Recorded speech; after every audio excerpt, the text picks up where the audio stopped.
Hey guys, it's Brittany. Welcome back to my channel. In today's video, I'm doing a foundation review, and I've only done one before ever, and I actually really enjoyed doing it. And recently I was sent some new foundation from NYX Cosmetics, and like they really sent me some. They sent me every single color, which is crazy. So I had a lot to choose from. As you can see, there are a lot of different options to choose from, which is amazing. And it is the NYX Total Control Drop Foundation, which comes in a bottle that looks like this, and I looked on Ulta. They retail for $13.99 US. So yeah, I will be doing a review and first impression on the NYX Total Control Drop Foundation. I'm going out tonight, so I will fill you guys in at the end of the night on how my face is looking. Before we get started, make sure you click that subscribe button below this video, and you can also follow me on social media and also subscribe to my vlog channel because I'm vlogging a lot recently, and that will also be listed below this video. So if you want to see how the NYX Total Control Drop Foundation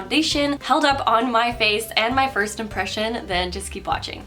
So I've gone through and picked out some colors that I think will match me. I'm pretty sure I know which one I'm gonna use, and I don't think I will need to mix colors together, which is really good because they do have a really big selection. Also, I'm not wearing any primer on my face because I usually don't. I don't really like to wear primer, and I wanted to do it in a way that was comparable to other foundation that I use without primer so that I know exactly how it holds up on my skin. Before we get started, I wanted to let you know that I do have mostly dry skin, but it can get oily around my nose and my forehead, so basically just my T-zone area. If you guys want to, just keep that in mind throughout this whole video. So I think that I will start out with vanilla. I'm pretty sure it will match. I haven't actually tried it on my face yet, so we'll see. They tell you to shake it really well, so I already did that, and then I also will be using the foundation buffer brush that they included in the kit. So I think I will apply a little bit on the back of my hand, and they do have a drop applicator, which is really nice. It already reminds me a lot of the Cover FX Custom Drops foundation. I don't know, I'm probably saying it wrong, but hopefully you guys know what it is.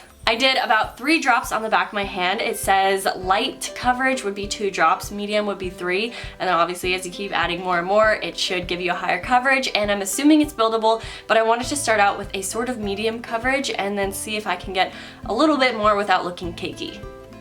I think this might be a little light for me.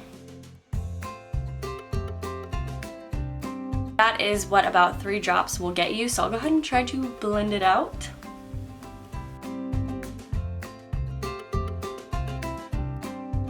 God, I'm so pale. Okay, so it is actually like a little bit too light for me because even my neck looks slightly darker than my face now, which is crazy because I am so pale. But I do want more coverage. It really didn't give me like much coverage at all, even for 3 drops.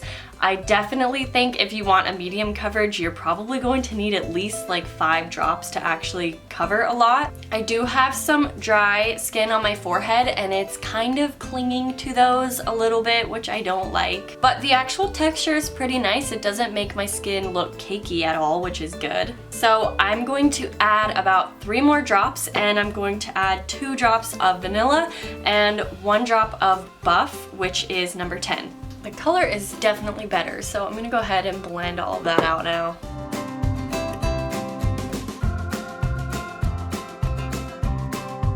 So I definitely got a little bit more coverage with the extra drops that I added. I used about 6 in total now. 6 should apparently be giving you a very high coverage look, and it's really not. You can still see some redness around my nose and a little bit right here.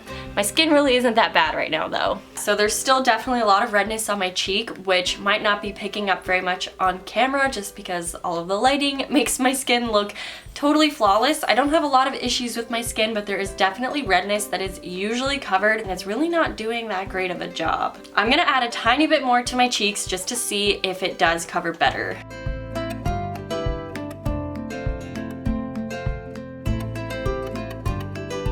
So that actually made a huge difference. It looks way better. It definitely covered more. That was about 2 drops just to cover the other areas. It definitely blended out a lot better, and I definitely suggest if you want higher coverage, just keep adding more until you're happy with it. It still doesn't look cakey, which is good, but I definitely don't think the little guide that they said we're using 2 is light, 3 drops is medium, and like 4 is a higher coverage.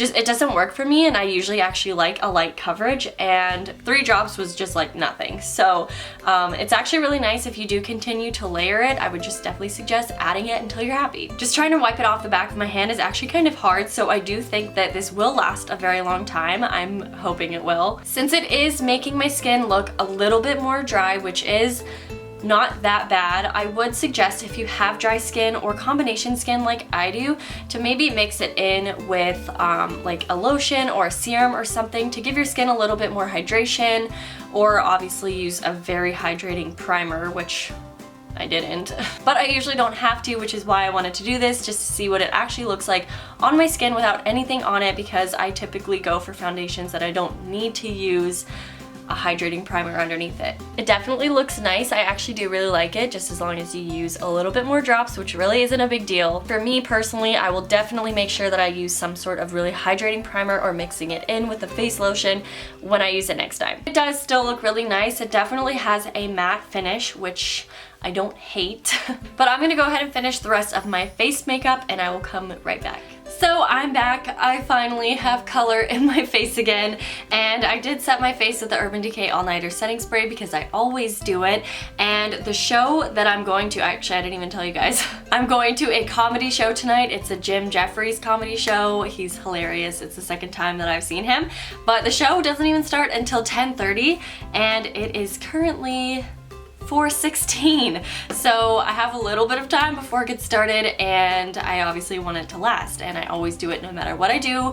I set my makeup every day. Also, I just took a picture with flash on my phone, and it doesn't look like there's any flashback at all, which is really good. I know a lot of people are very concerned about that when they are looking into a new foundation, and I am very pale, so it is also kind of hard, but my skin tone looks exactly the same as it does in real life, and compared to my neck where I don't have any foundation on it, so it's pretty good for flashback. I'm going to go about the rest of my day. I will be going to dinner, but yeah, I'm gonna go ahead and do that, and I will see you guys later.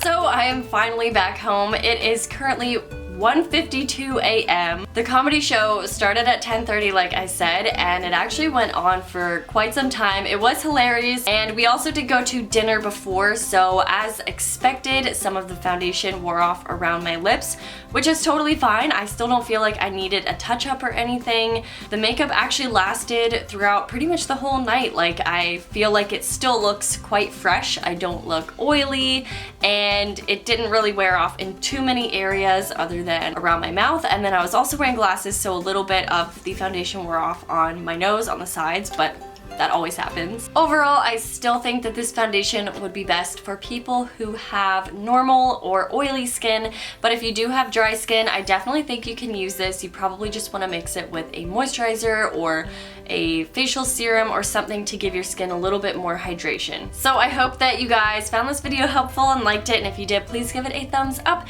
and subscribe to my channel if you haven't done that yet, and I will see you guys in my next video. Bye!